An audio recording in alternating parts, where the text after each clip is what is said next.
Hello বন্ধুরা, cook fast cook tasty চ্যানেলে আপনাদেরকে স্বাগত জানাই। আজকে আমি আপনাদের সামনে চিংড়ি মাছ দিয়ে কুমড়ো পুঁইশাকের ঘন্টের রেসিপিটি তৈরি করে দেখাবো। আমরা বাঙালিরা চিংড়ি মাছ খেতে সবাই খুব ভালোবাসি, আর এই চিংড়ি মাছ যে তরকারিতে দেওয়া হয় তার স্বাদ দ্বিগুণ করে তোলে। গরম গরম ভাতের সঙ্গে চিংড়ি মাছ দিয়ে কুমড়ো পুঁইশাকের ঘন্ট খেতে অসাধারণ লাগে। তাহলে চলুন দেখে নেওয়া যাক চিংড়ি মাছ দিয়ে কুমড়ো ঘন্টের এই অসাধারণ রেসিপিটি। চিংড়ি মাছ দিয়ে কুমড়ো ঘন্ট তৈরি করার জন্য আমি এখানে 100 গ্রাম চিংড়ি মাছ নিয়েছি এবং চিংড়ি মাছগুলোকে ছাড়িয়ে ভালোভাবে ধুয়ে নিয়ে একটা বাটির মধ্যে রেখেছি। এবারে আমি এর মধ্যে 1 চা চামচ হলুদ গুঁড়ো দিয়ে দিলাম আর আমি 1 চা চামচ নুন দিয়ে দিলাম। এবারে আমি এই চিংড়ি মাছগুলোকে নুন হলুদ মাখিয়ে কিছুক্ষণ ঢাকা দিয়ে রেখে দেবো। এখানে আমি একটা প্লেটের মধ্যে কিছু কুমড়োকে ছোট ছোট করে কেটে নিয়েছি এবং কুমড়োগুলো যেহেতু খুব নরম তাই কুমড়োগুলোর খোসাটা ছাড়াইনি। আর আমি এখানে কিছু পুঁই শাক এবং পুঁই ডাঁটা নিয়েছি, পুঁই ডাঁটাগুলোর খোসা ছাড়িয়ে নিয়েছি। এখানে আমি কিছু আলু নিয়েছি এবং আলুগুলোকে এইভাবেই কেটে নিয়েছি। কুমড়োর থেকে আলুটা একটু কম পরিমাণে নিয়েছি। এবারে আমি গ্যাস অন করে একটা কড়াই বসিয়ে দিয়েছি এবং কড়াইটা খুব ভালোভাবে গরম হয়ে গেলে এর মধ্যে আমি সরষের তেল দিয়ে দিলাম। তেলটা দিয়ে তেলটাকে কড়াইয়ের চারপাশ ভালো করে একটু মাখিয়ে নিলাম। চিংড়ি মাছগুলোকে ভেজে নেব। এর মধ্যে আমি চিংড়ি মাছগুলো দিয়ে দিলাম। চিংড়ি মাছগুলো দিয়ে চিংড়ি মাছগুলোকে ভালো করে একটু নাড়িয়ে নিলাম।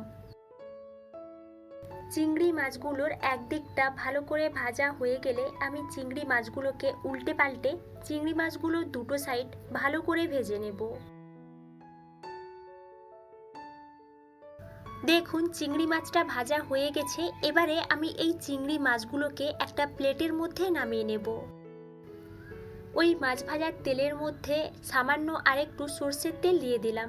তেলটা গরম হয়ে গেলে এর মধ্যে আমি 1 চা চামচ 5 ফোড়ন দিয়ে দিলাম আর আমি 1 চা চামচ গোটা জিরে দিয়ে দিলাম। গোটা মশলাগুলোকে কয়েক সেকেন্ড ভেজে নিয়ে এর মধ্যে আমি পেঁয়াজ কুচি দিয়ে দিলাম। পেঁয়াজ কুচিটা দিয়ে পেঁয়াজ কুচিটাকে ভালো করে একটু নাড়িয়ে নিলাম। পেঁয়াজটাকে ভাজা ভাজা করে নেব। এর মধ্যে আমি 1 চা চামচ নুন দিয়ে দিলাম।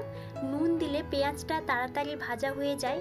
এর মধ্যে আমি 1 চা চামচ হলুদ গুঁড়ো দিয়ে দিলাম আর আমি 1 চা চামচ লঙ্কা গুঁড়ো দিয়ে দিলাম।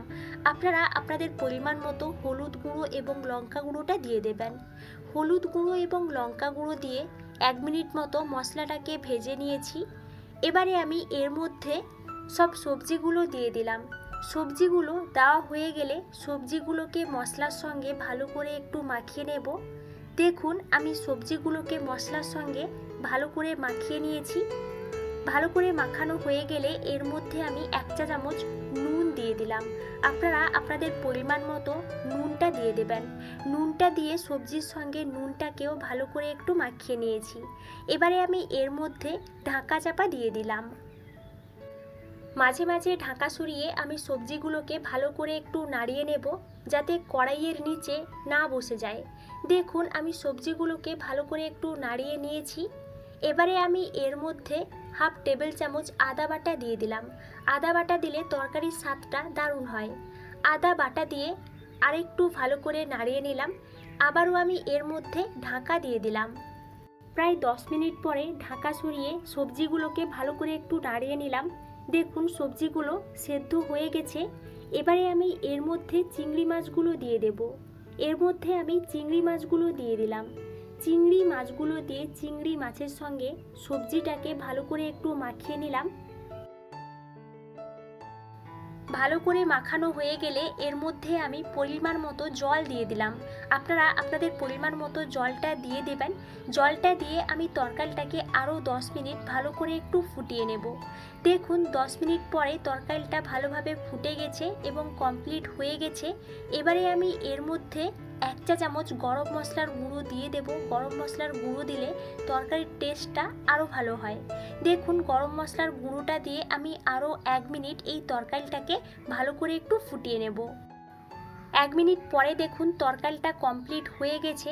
এবারে আমি এই তরকারিটাকে একটা বাটির মধ্যে সার্ভ করব। এই বাটির মধ্যে আমি তরকারিটা সার্ভ করলাম। দেখুন তরকারির কালারটা যেমন দারুণ হয়েছে, খেতেও কিন্তু অসাধারণ হয়েছে। আপনারাও এইভাবে খুব সহজেই চিংড়ি মাছ দিয়ে কুমড়ো পুঁইশাকের এই অসাধারণ রেসিপিটি তৈরি করতে পারবেন এবং গরম গরম ভাতের সঙ্গে সার্ভ করে দেবেন।